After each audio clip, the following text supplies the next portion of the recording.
महाराष्ट्र में अधिवेशन का आज पहला दिन है। नागपुर में हम मौजूद है। हमारे साथ योगेश कदम जी भी मौजूद है। इन्होंने कल ही कैबिनेट मिनिस्टर की जो है शपथ ली है। उनसे हम बात करेंगे। सर, पहली प्रतिक्रिया क्या है मिनिस्ट्री की जब शपथ लेते हैं? नहीं, स्टेट मिनिस्टर के तौर पर शिंदे साहब ने मुझे रिस्पॉन्सिबिलिटी दी है। जरूर ये जो भी पोर्टफोलियो मिलेगा उसको न्याय देने का बिल्कुल मेरा प्रयास रहेगा। मेरे पिताजी का एक्सपीरियंस मेरे पीछे है, उनका आशीर्वाद है। तो मेरे ख्याल से बहुत बड़ी संधि मुझे पार्टी की तरफ से मिली है, तो ज़रूर उसका उपयोग महाराष्ट्र के सेवा के लिए और मेरे स्पेशली मेरे कोंकण रीजन के लिए जहाँ से मैं आता हूँ उसको मैं कुछ ना कुछ दे पाऊंगा, ऐसी मुझे आशा है। सर, रामदास कदम जी का भी कार्य बहुत बड़ा था और उनका भी जो है उनका नाम आपके साथ जोड़ा जाता है, इसीलिए आपके कामों को भी अब उस तरह से देखा जाएगा। तो कोंकण के विभाग के लिए क्या ऐसे बड़े निर्णय हमको देखने के लिए मिलेंगे? नहीं, देखिए, अभी तक काफी सारे निर्णय पिछले 2.5 साल में महायुति की सरकार ने कोंकण के लिए लिए है। कोस्टल रोड हो, ग्रीनफील्ड रोड हो, इरिगेशन के मामले में जल संधारण विभाग में एक स्पेशल फंड्स अलॉट करके सिर्फ कोंकण के लिए अलग से फंड देना, ये एक इनिशिएटिव शिंदे साहब ने लिया था। और टूरिज्म के पॉइंट ऑफ व्यू से कोंकण में डेवलपमेंट अभी तक वैसे हुई नहीं है, तो मेरे ख्याल से वहाँ पे एक ज़्यादा ध्यान दिया जाएगा। ऐसे 4-5 चीज़ें हैं हेल्थ के पॉइंट ऑफ व्यू से, जो भी हिल स्टेशंस है तो वहाँ पे ज़्यादा ध्यान देना चाहिए। तो उस पॉइंट ऑफ व्यू से देखिए पिछले 2.5 साल में अच्छा काम हुआ था, तो मेरे ख्याल से ये जो प्रोजेक्ट्स है उनको और गति देना।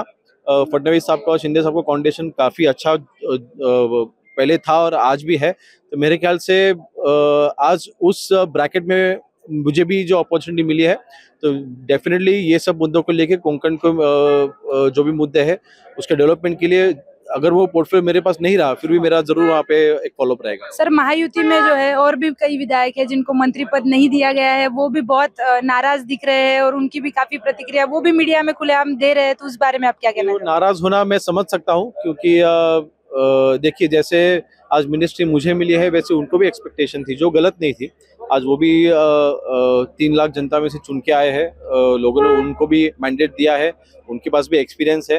तो मेरे ख्याल से हर एक जन मिनिस्टर तो जरूर हो सकता है, लेकिन उतनी मिनिस्टर्स तो है नहीं। 43 है और उसमें से सिर्फ 39 जो दी गई है, मेरे ख्याल से हर एक जन के कैलिबर के हिसाब से दी गई है, लेकिन इनको नहीं मिली है।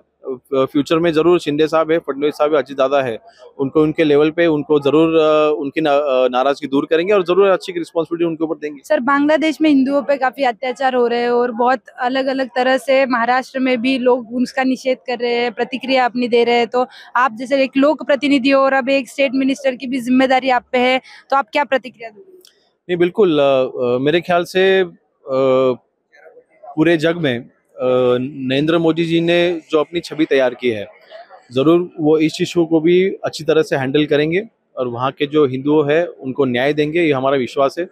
कंट्री हमारी नहीं है, लेकिन जरूर जो हो रहा है बिल्कुल गलत है, लेकिन नरेंद्र जी जी के पावर, उनके पावर में जो भी रहेगा वो जरूर करेंगे, हमारा विश्वास है। उद्धव ठाकरे जब फिर से हिंदुत्व के बारे में बात कर रहे हैं, तो क्या मतलब कल शिंदे जी ने भी बोला कि वो हिंदुत्व कोई टी शर्ट नहीं है जो बदल ले वो बार बार, तो इस बारे में? बिल्कुल, अभी मुंबई महानगर कॉरपोरेशन का भी इलेक्शन आएंगे और वो नजर के सामने देख के उद्धव जी को वापस से हिंदुत्व याद आया है।